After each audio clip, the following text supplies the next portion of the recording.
Hello everyone, welcome. My name is Sahil and I'm a real estate consultant, and this is the episode 6 of Wealth Destruction series. So, I am going to cover one last topic which was left of episode 5. If you haven't, do check it out and the rest of the videos where you'll know exactly how middle class families' wealth is destroyed by commercial real estate. So,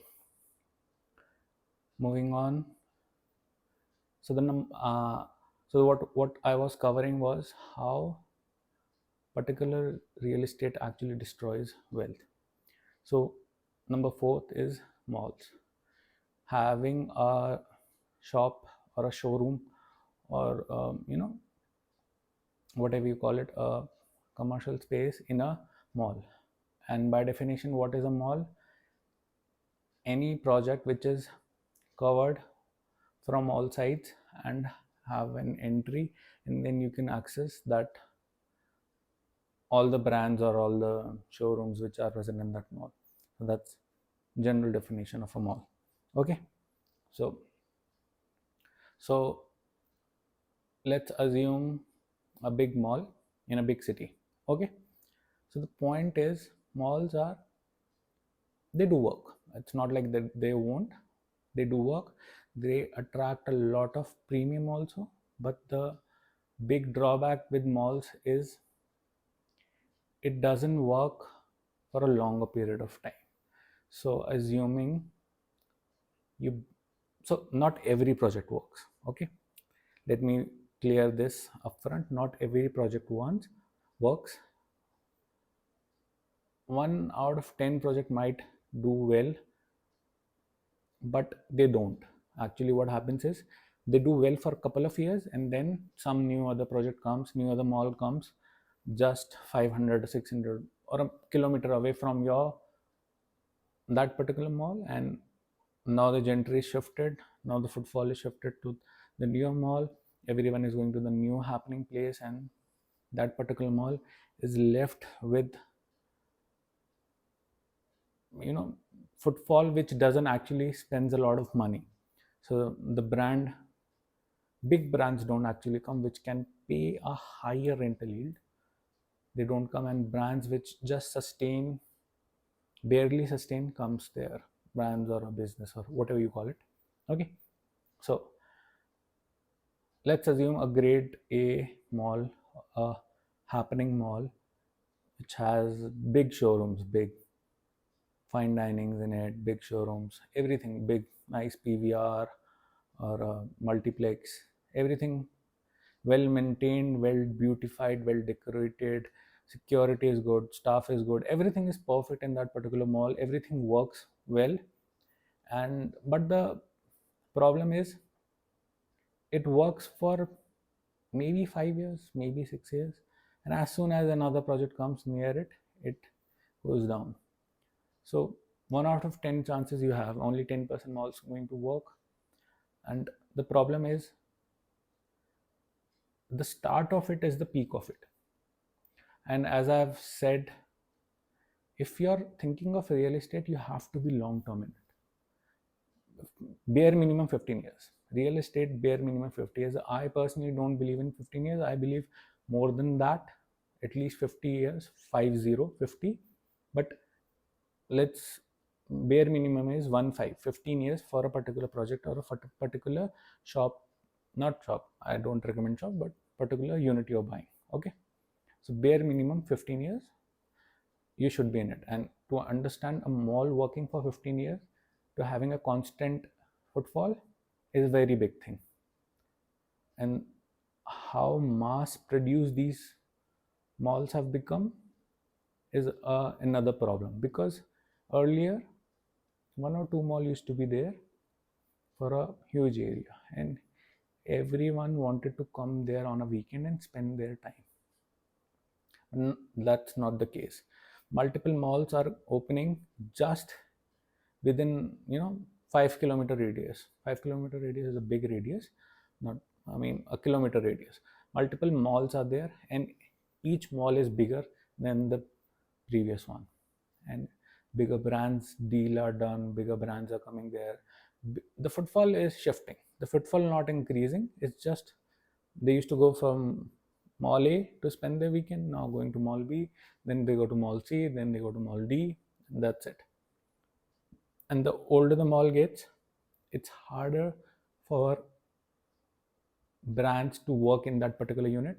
So the start of a mall might attract a lot of rental lead. For first few years it go very well, you might get that 10-15%, dream rental yield promised, you might get that.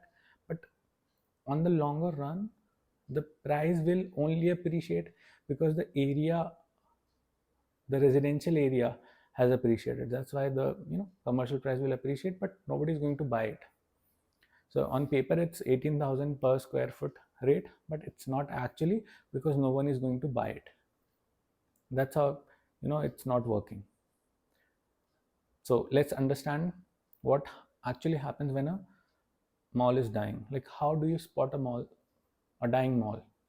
Okay, so when you go to a mall and you see the gentry of it, what kind of people does it attract? People who are there to come, chill, and go. I mean, the best they're gonna do is have a burger or two in the food court. If that kind of gentry is there, then the mall is dead. There is no point of thinking of it. How do you know that gentry is there? Because you can calculate it by relatively seeing, like going on a mall on a weekend, especially on a Sunday. That's when the peak traffic is going to be there in a particular mall, and you go there and you see what's up with it.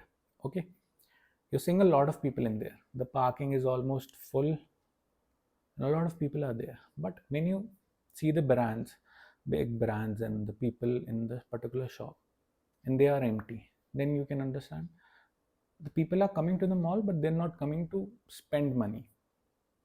And if a mall have a lot of people who don't want to spend money and just want to chill there, click a couple of pictures and have a burger or two or something in the food court and leave, that it's not good for the businesses and not good for the rental or the particular investor who has invested.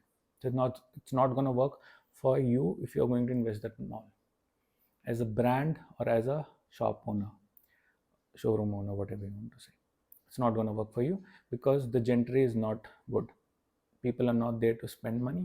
People are there to chill and relax and enjoy their Sunday.